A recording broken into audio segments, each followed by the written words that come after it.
Iran is obliterating the United States and Israel. Price of oil just hits the highest it has been in the last 2 years. And this is a sign that military conflicts are just going to get worse in the next months to come. The Gulf countries are not able to sell any oil in exchange for petrodollars. Therefore, they are not able to recycle that dollars back into the US financial markets. There is a high risk Japan is going to run out of oil in the next couple months. This could unwind the carry trades. It might force the Bank of Japan to raise interest rates. So what that means for the crypto markets? Pain. That's going to be extremely painful for the crypto markets. Long term, I am definitely bearish. I'm not that much watching the charts right now. I'm paying more attention to the geopolitical events, and so should you. I'm not sure when the crypto influencers are going to realize they need to be looking at geopolitical events. Just technical analysis won't make it, and this comes from someone that runs a private trading group. Right now, my focus is on the Middle East. My focus is on the Strait of Hormuz, and I have to give you my honest opinion about the war. Mainstream media is not telling you, but Tel Aviv is getting bombarded by the minute. They are trying to hide the news. Short while ago, the Iranian IRGC, the Islamic Revolutionary Guard Corps, announced what it said was the 21st wave of Operation True Promise. It said this was a combined drone and missile attack at Tel Aviv and areas of central Israel. And what they said was they had included in this attack package the Kebar Shakan missile, that is a missile with a cluster munition warhead. And we have seen videos of what looks very much like a cluster munition detonating over central Israel and raining down sub-munitions across a pretty wide area. Now, sirens have been sounding across Tel Aviv and central Israeli regions. This is the 7th or 8th, I think, attack on Israel since midnight local time. There are no casualties that are being reported at the moment by the Israeli ambulance service, but I can explain a bit more about what this weapon is. The Kebar Shakan, its name means the fortress buster. It's a pretty new weapon in Iran's arsenal. It's only been operational since 2022. It's quite sophisticated.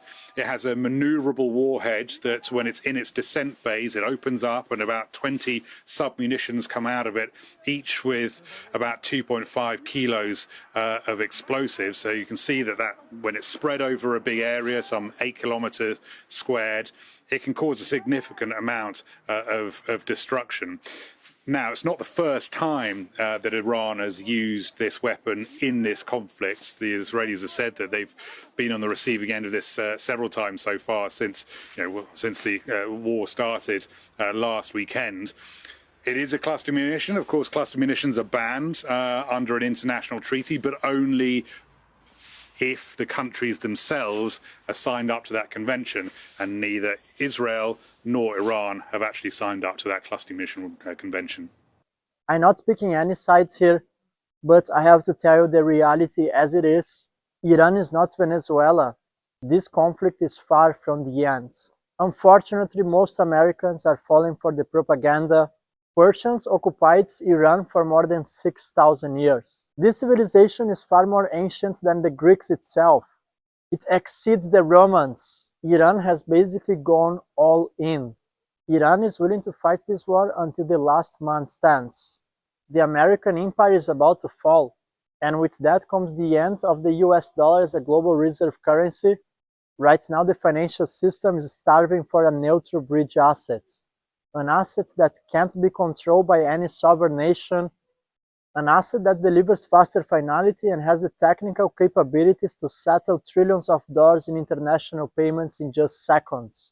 With the fall of the US empire and the petrodollar, we are about to witness a global reset. This signals the end of globalization and a structural shift in the financial system. And here is what everyone's missing out.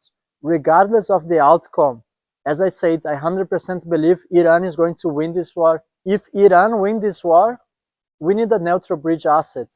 XRP fits this role. If Iran loses this war, you can be sure we are heading towards CBDCs. In either case, it's a winning scenario for XRP. The XRP ledger is also the rails for central bank digital currencies. It works as the invisible plumbing of the new financial system.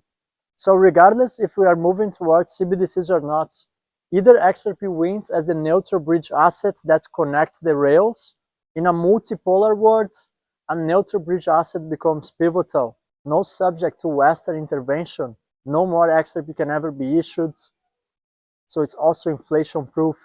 Or the XRP ledger becomes the rails for central bank digital currencies. Both cases lead to XRP being held by financial institutions into their balance sheets, replacing nostro-vostro accounts, which ultimately creates a massive XRP supply shock. But it's not going to be that easy. Short term, it's going to be painful. You must be ready for volatility. I have been warning XRP holders about this scenario. They are willing to let the prices fall to whatever prices fulfill their intentions. They don't care about retail suffering. And this is why you need to be mentally prepared. We could be just days away from a massive correction on the S&P 500. And as of today, BTC is still responding to the S&P 500 movements. With the price of oil through the roof, inflation is around the corner, and the S&P 500 is under threat. You don't need to be Warren Buffett to understand what happens next. The price of gold is still near all-time highs. Of course, they are manipulating the price of gold, but that's another topic. As a matter of fact, gold is still trading above $5,000. The price of oil is skyrocketing, and the S&P 500 is still trading near all-time highs. Do the math.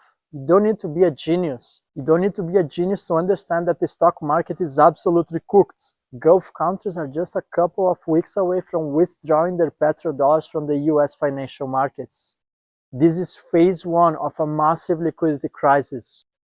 At stage 2, the carry trade unwinds in Japan. Bank of Japan has no choice but to raise interest rates. Japan gets 80% of its oil directly from Iran itself.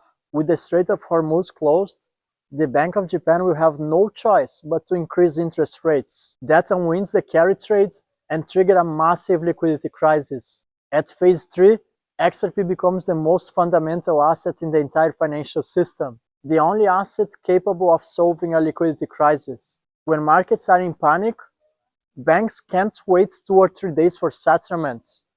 Velocity becomes a necessity, and XRP rises as the phoenix.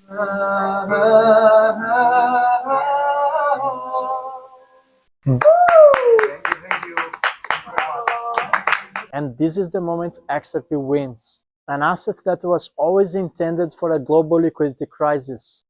So I'm stopping the video in respect to the music, but just remember this. If you hold XRP, this is our moment. With a liquidity crisis on the horizon, XRP was engineered for this moment. Stay patient, stay disciplined, keep your XRP in cold wallets, and remember, don't trust centralized exchanges and don't listen to mainstream bullshit. The phoenix will rise from the ashes, and this is playing out in real time. Thank you everyone. I'm gonna see you in the next video.